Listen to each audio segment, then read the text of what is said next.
स्वर्ग का राज्य किसी गृहस्थ के समान है जो सवेरे निकला कि अपने दाख की बारी में मजदूरों को लगाए, और उसने मजदूरों से 1 दीनार रोज पर ठहराकर उन्हें अपने दाख की बारी में भेजा।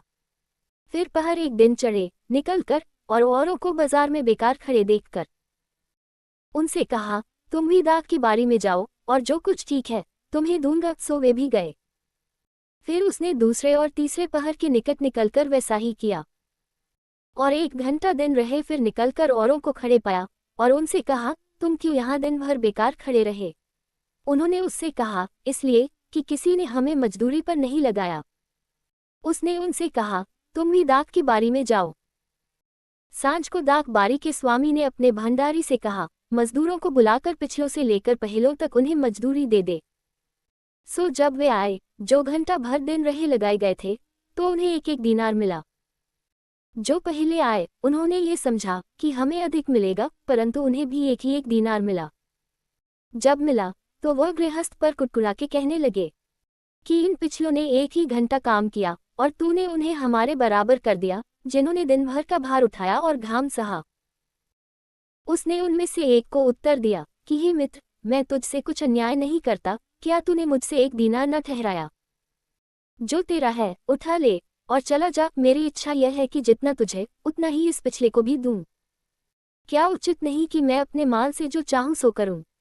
क्या तू मेरे भले होने के कारण बुरी दृष्टि से देखता है? इसी रीति से जो पिछले हैं वह पहले होंगे और जो पहले हैं वे पिछले होंगे। यीशु यरूशलेम को जाते हुए 12 चेलों को एकांत में ले गया और मार्ग में उनसे कहने लगा कि देखो, हम यरूशलेम को जाते हैं और मनुष्य का पुत्र महायाजकों और शास्त्रियों के हाथ पकड़वाया जाएगा और वे उसको घात के योग्य ठहराएंगे और उसको अन्यजातियों के हाथ सौंपेंगे कि वे उसे ठट्ठों में उड़ाएं और कोड़े मारें और क्रूस पर चढ़ाएं, और वह तीसरे दिन जलाया जाएगा। तब जब्दी के पुत्रों की माता ने अपने पुत्रों के साथ उसके पास आकर प्रणाम किया और उससे कुछ मांगने लगी। उसने उससे कहा, तू क्या चाहती है? वह उससे बोली, ये कह कि मेरे ये 2 पुत्र तेरे राज्य में, एक तेरे दाहिने और एक तेरे बाएं बैठें। यीशु ने उत्तर दिया, तुम नहीं जानते कि क्या मांगते हो। जो कटोरा मैं पीने पर हूँ, क्या तुम पी सकते हो? उन्होंने उससे कहा, पी सकते हैं। उसने उनसे कहा, तुम मेरा कटोरा तो पियोगे, पर अपने दाहिने बाएं किसी को बिठाना मेरा काम नहीं, पर जिनके लिए मेरे पिता की ओर से तैयार किया गया उन्हीं के लिए है।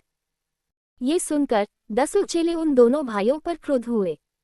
यीशु ने उन्हें पास बुलाकर कहा, तुम जानते हो कि अन्य जातियों के हाकिम उन पर प्रभुता और जो बड़े हैं वे उन पर अधिकार जताते हैं, परंतु तुम में ऐसा न होगा। परंतु जो कोई तुम में बड़ा होना चाहे वह तुम्हारा सेवक बने, और जो तुम में प्रधान होना चाहे वह तुम्हारा दास बने।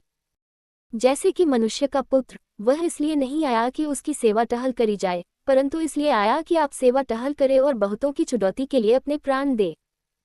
जब वे यरीहो से निकल रहे थे तो एक बड़ी भीड़ उसके पीछे हो ली, और देखो, 2 अंधे जो सड़क के किनारे बैठे थे, ये सुनकर कि यीशु जा रहा है, पुकारकर कहने लगे कि हे प्रभु, दाऊद की संतान, हम पर दया कर।